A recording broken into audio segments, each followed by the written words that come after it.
महात्मा बुद्ध आत्मज्ञान की खोज में तपस्या कर रहे थे। उनके मन में विभिन्न प्रकार के प्रश्न उमड़ रहे थे। उन्हें प्रश्नों का उत्तर चाहिए था, लेकिन अनेक प्रयासों के बाद भी उन्हें सफलता नहीं मिल रही थी। वे आत्मज्ञान की प्राप्ति के लिए कठोर तपस्या करने लगे, अनेक कष्ट सहन किए, कई स्थानों की यात्राएं की, परंतु जो समाधान उन्हें चाहिए था वह उन्हें नहीं मिला। एक दिन उनके मन में बहुत निराशा हुई।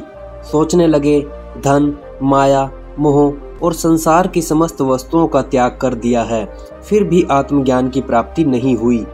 उनके मन में प्रश्न उठने लगे, क्या मैं कभी आत्मज्ञान प्राप्त भी कर सकूंगा या नहीं? मुझे आगे क्या करना चाहिए? इसी प्रकार के अनेक प्रश्न महात्मा बुद्ध के मन में उठ रहे थे। तपस्या में सफलता की कोई किरण दिखाई नहीं दे रही थी और इधर महात्मा बुद्ध ने अपने प्रयासों में कोई कमी नहीं छोड़ी थी। वे उदास मन से इन्हीं प्रश्नों का मंथन कर रहे थे। वृक्ष के नीचे बैठे बैठे सोच विचार करते हुए इसी दौरान उन्हें प्यास लग गई। वे अपने आसन से उठे और जल पीने के लिए सरोवर के पास गए। वहां उन्होंने एक अद्भुत दृश्य देखा। एक छोटी सी गिलहरी अपने मुंह में कोई फल पकड़कर सरोवर के पास आई। फल उसके मुंह से छूट गया और सरोवर में जाकर गिर गया। गिलहरी ने देखा कि वह फल पानी की गहराई में जाता जा रहा है। उस गिलहरी ने बिना कुछ सोचे समझे पानी में छलांग लगा दी।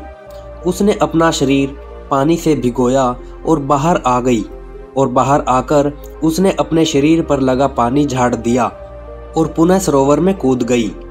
उसने यह क्रम जारी रखा।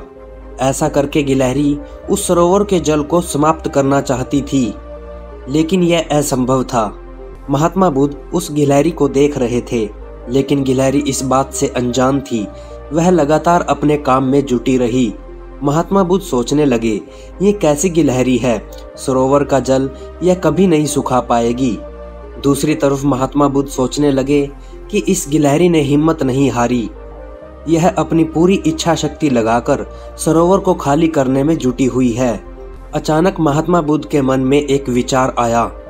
वह सोचने लगे, यह तो एक गिलहरी है, फिर भी अपने लक्ष्य को प्राप्त करने में जुटी हुई है। मैं तो मनुष्य हूँ। आत्मज्ञान प्राप्त नहीं हुआ तो मन में निराशा के भाव आने लगे। मैं भी इस गिलहरी की तरह पूरी इच्छा शक्ति के साथ पुनः तपस्या में जुट जाऊंगा। इस प्रकार महात्मा बुद्ध ने गिलहरी से भी शिक्षा प्राप्त की और तपस्या में जुट गए, और एक दिन उन्हें आत्मज्ञान की प्राप्ति हो गई और वे भगवान बुद्ध बन गए। हम भी अगर अपने लक्ष्य को प्राप्त करना चाहते हैं तो हमें भी अपनी पूरी इच्छा शक्ति के साथ उस कार्य को करना चाहिए। अगर कार्य के बीच में हमारे मन में कुछ शंका उत्पन्न होती है तो संभव है कि हम सफलता प्राप्त नहीं कर पाएंगे। किसी भी काम में सफलता प्राप्त करने के लिए सबसे जरूरी होती है इच्छा शक्ति, उस कार्य को लगातार करने की इच्छा शक्ति। अगर हमारे अंदर उस कार्य को करने की इच्छा शक्ति है तो हमें सफलता प्राप्त करने से कोई भी नहीं रोक पाएगा। अगर आपका लक्ष्य निर्धारित है और आप उस काम को पूरी इच्छा शक्ति के साथ करते हैं तो आपको सफलता मिलनी तय है।